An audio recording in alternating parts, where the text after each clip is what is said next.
സങ്കീർത്തനങ്ങൾ 16. ദാവീദിന്റെ സ്വർണഗീതം. ദൈവമേ, ഞാൻ നിന്നെ ശരണമാക്കിയിരിക്കയാൽ എന്നെ കാത്തുകൊള്ളണമേ.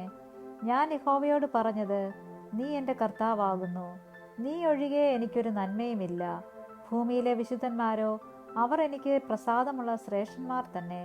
അന്യദേവനെ കൈക്കൊള്ളുന്നവരുടെ വേദനകൾ വർദ്ധിക്കും. അവരുടെ രക്തപാനീയ ബലികളെ ഞാൻ അർപ്പിക്കയില്ല.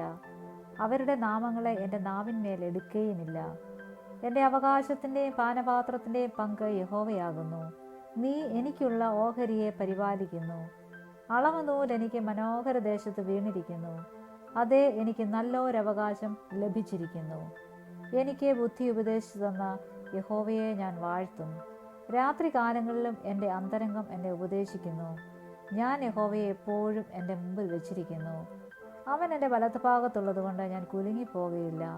അതുകൊണ്ട് എൻ്റെ ഹൃദയം സന്തോഷിച്ച് എൻ്റെ മനസ്സ് ആനന്ദിക്കുന്നു. എൻ്റെ ജഡവും നിർഭയമായി വസിക്കും. നീ എൻ്റെ പ്രാണനെ പാതാളത്തിൽ വിടുകയില്ല. നിന്റെ പരിശുദ്ധനെ ദ്രവത്വം കാണുവാൻ സമ്മതിക്കുകയുമില്ല. ജീവന്റെ വഴി നീ എനിക്ക് കാണിച്ചു തരും. നിന്റെ സന്നിധിയിൽ സന്തോഷ പരിപൂർണതയും നിന്റെ വലത്തുഭാഗത്ത് എന്നും പ്രമോദങ്ങളും ഉണ്ട്.